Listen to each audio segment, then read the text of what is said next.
샬롬, 우리 말씀으로 오늘 하루를 열어가길 원합니다. 새 아침, 주님께서 주시는 새 말씀으로 우리 오늘도 승리하길 원합니다.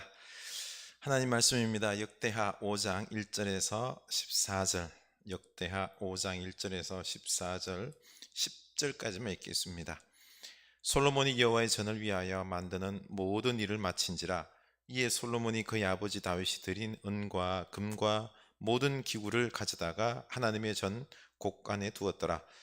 이에 솔로몬이 여호와의 언약궤를 다윗성 곧 시온에서부터 메어 올리고자 하여 이스라엘 장로들과 모든 지파의 우두머리 곧 이스라엘 자손의 족장들을 다 예루살렘으로 소집하니 일곱째 달 절기 이스라엘 모든 사람이 다 왕에게로 모이고 이스라엘 장로들이 이름에 레위 자손들이 궤를 메니라. 궤와 해막과 장막 안에 모든 거룩한 기구를 메고 올라가되 레위인 제사장들이 그것들을 메고 올라가매 솔로몬 왕과 그 앞에 모인 모든 이스라엘 회중이 궤 앞에서 양과 소로 제사를 드렸으니 그 수가 많아 기록할 수도 없고 셀 수도 없었더라. 제사장들이 여호와의 언약궤를 그 초소로 메어 드렸으니 곧 본전 지성소 그룹들의 날개 아래라.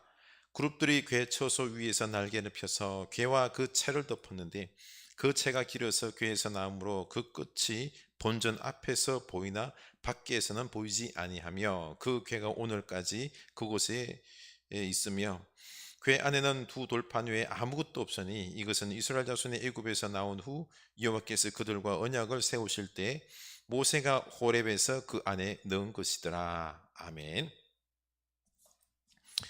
드디어 성전 건축이 완공되었죠. 1절 보면 솔로몬이 여호와의 전을 위하여 만드는 모든 일을 마친지라. 이에 솔로몬이 그의 아버지 다윗이 드린 은과 금과 모든 기구를 가져다가 하나님의 전 곡간에 두었더라. 성전 건축은 솔로몬이 마쳤지만 그만의 작품은 아니죠. 다윗이 오랜 기간 동안 준비를 했고 수많은 일꾼들과 감독, 백성의 헌신이 있었습니다. 또 이방인 후람도 힘을 보탠 일입니다. 무엇보다도 모든 일의 시작과 끝 하나님께서 다 하셨습니다. 하나님의 은혜로 성전이 완공되었던 거죠.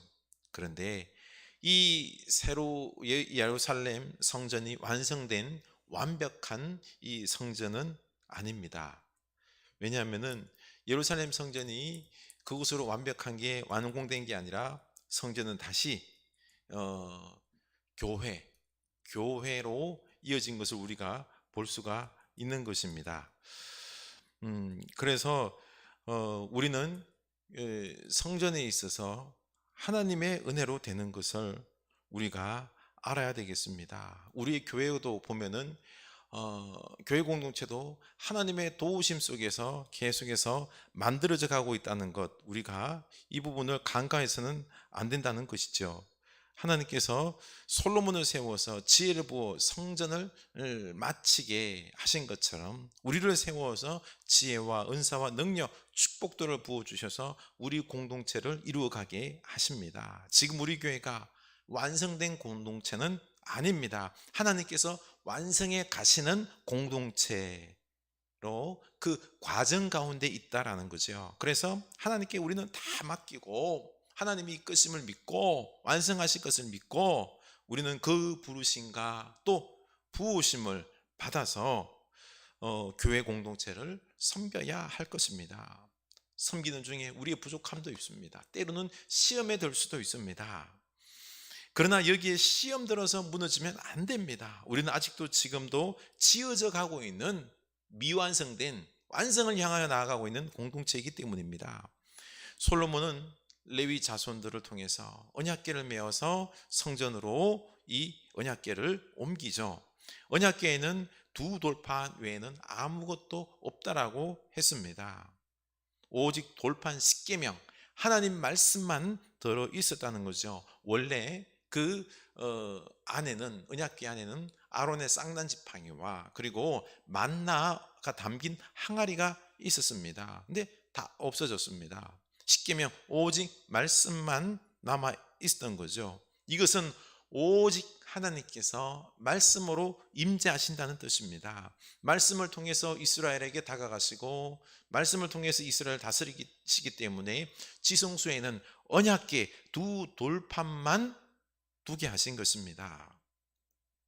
이렇게 우리 공동체 교회의 중심에도 하나님의 말씀이 있어야 합니다. 하나님께서 말씀으로 임재하시고 우리와 함께 하십니다. 우리는 교회에 와서 예배하며 말씀, 성경을 읽고 설교 말씀을 듣죠. 그런데 때로는 말씀을 너무 평이하게 생각해서 우리는 또 다른 무언가를 원합니다. 어떤 신비적인 것들, 기적적인 것들을 원하는데 조심해야 합니다. 우리는 늘 예배하며 하나님 말씀을 갈망하고 말씀 중심의 예배를 드려야 한다는 거죠. 그런데 이 완성된 예루살렘 성전에서 찬양대가 찬양을 하면서 언약궤가 지성소에 들어왔을 때 여호와의 영광이 성전에 가득했음을 볼 수 있습니다. 13절 중반절 여호와를 찬송하여 이르되 선하시도다 그의 자비하심이 영원히 있도다 하매 그때에 여호와의 전에 구름이 가득한지라 제사장들이 그 구름으로 말미암아 능히 서서 섬기지 못하였으니 이는 여호와의 영광이 하나님의 전에 가득함이었더라. 아멘. 구름이 가득하면서 여호와의 영광이 성전에 가득함으로 제사장들이 서 있을 수가 없었습니다. 그 영광이 압도되어서 그냥 다 엎드린 거죠.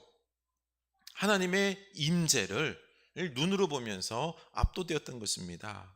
이렇게 하나님의 성전 완성과 함께 언약궤가 들어오자 하나님께서 이전에 내가 임재하셔서 너희들을 만나주겠다 이거를 연기로 하나님의 영광의 임재를 보여준 것입니다. 특별히 보여준 거죠. 그 황홀경을 그 전율을 맛보게 하신 것입니다. 우리도 이렇게 예배하면서 연기가 가득하고 하나님의 임재를 눈으로 보고 막 경험하기를 원합니다. 이런 기적을 원합니다. 예배하는데 막 기적이 일어나고 그 영광의 어떤 모습들, 황홀경의 모습들을 우리가 보면은 와, 예배드림만 나겠죠, 그렇죠? 그러다 보면은 우리가 하나님 말씀보다는 어떤 이런 이상, 기적, 신비 이런 쪽으로 흘러갈 수 있게 되는 것입니다. 한 중국 교회 집회에서 찬양을 하고 막 설교를 하고 또 기도를 하는데요, 사람들이 막 넘어지는 거예요. 막 사람들이 뒤로 넘어지고 어떤 황홀경을 체험하더군요. 이것 보고는 야, 우리도 좀 이런 게 있으면 좋겠다라는 생각을 하기는 했습니다만, 그런데 한국 교회는 지금 이런 임재 모습이 황홀경이 보이질 않습니다. 그러면 한국 교회 예배가 뭔가가 문제가 있어서 그럴까요? 아닙니다. 우리는 늘 하나님의 임재의 기적을 맛보고 신앙생활 하기를 원합니다. 그러나 하나님은 이런 기적이 아니라 하나님의 말씀으로 임재한다는 것입니다. 이걸 잊지 말아야 합니다. 그러면 예루살렘 성전에 매일 연기가 가득하고 하나님의 임재가 예루살렘 성전 가운데 매일매일 있었을까요? 아니에요. 특별히 이때만 있었고 또 특별한 때 있었고, 평상시에는 오직 지성소에는 십계명 두 돌판만 있었던 것입니다. 하나님께서 말씀 가운데 임재한다는 가르쳐 준 거죠. 그 아무런 증거나 변화 없이 그냥 제사만 진행되었던 것입니다. 우리의 성전에서 우리 예배할 때 이런 기적을 바라는 것보다 말씀으로 우리에게 임재하시는 하나님을 갈망할 수 있기를 원합니다. 우리가 말씀에 집중해서 내게 다가오는 하나님의 말씀을 듣고 그 영광을 돌리고 감사하면 이 예배가 복된 살아있는 예배다라는 것입니다. 우리가 말씀으로 임재하시는 우리 하나님을 우리가 갈망해야 됩니다. 이 예배를 소중히 여겨야 됩니다. 간혹 하나님께서 때로는 어떤 임재 역사들을 보일 때가 있긴 있겠지만 우리는 꼭 말씀 중심으로 예배해야 됩니다. 꼭 기억할 게, 솔로몬이 언약궤를 메고 올 때 보면 조심해서 레위 제사장들이 메고 오게 했습니다. 그 아버지 다윗 시대에 이 언약궤를 레위 사람들이 메지 아니하고 수레에다가 싣고 가다가 사람이 죽는 일이 발생했습니다. 다시 말해서 하나님의 말씀을 어기고 이방신을 옮길 때에 힘센 소가 좋은 수레로 옮기는 것을 그걸 따라서 하려다가 큰 낭패를 당한 거죠. 심판을 당한 것입니다. 말씀대로 해야 되는 것입니다. 말씀에 어긋날 때 하나님은 진노했던 것입니다.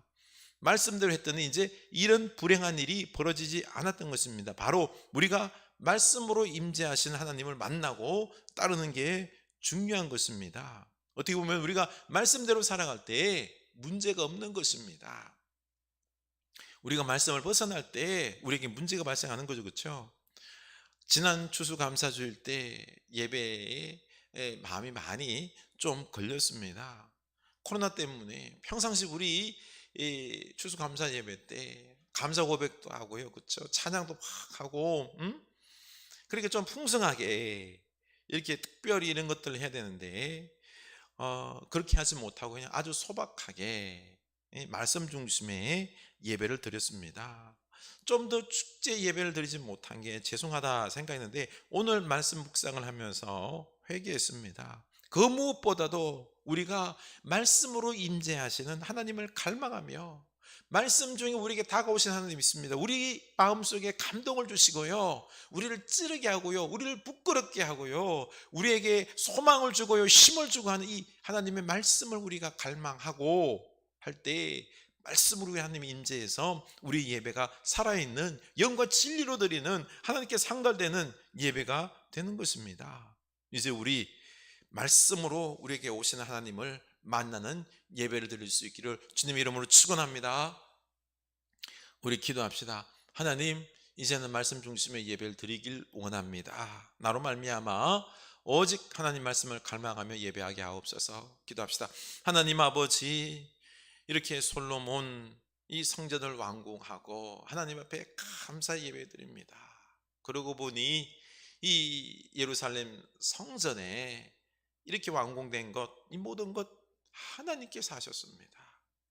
하나님께서 모든 것 준비하셨고 완공하셨고, 그리고 또한 십계명을 가지고 와서 하나님의 말씀 중에 임재하심을 가르쳐 줬습니다. 이 성전 건물이 중요함이 아니라 이 말씀으로 오신 하나님, 말씀으로 임재하셔서 말씀으로 만나주시는 우리 하나님을, 그 하나님을 예배하라고, 그 하나님 말씀 가운데 예배하라고 하시는 이 말씀을 우리가 깨닫게 하여 주시옵소서.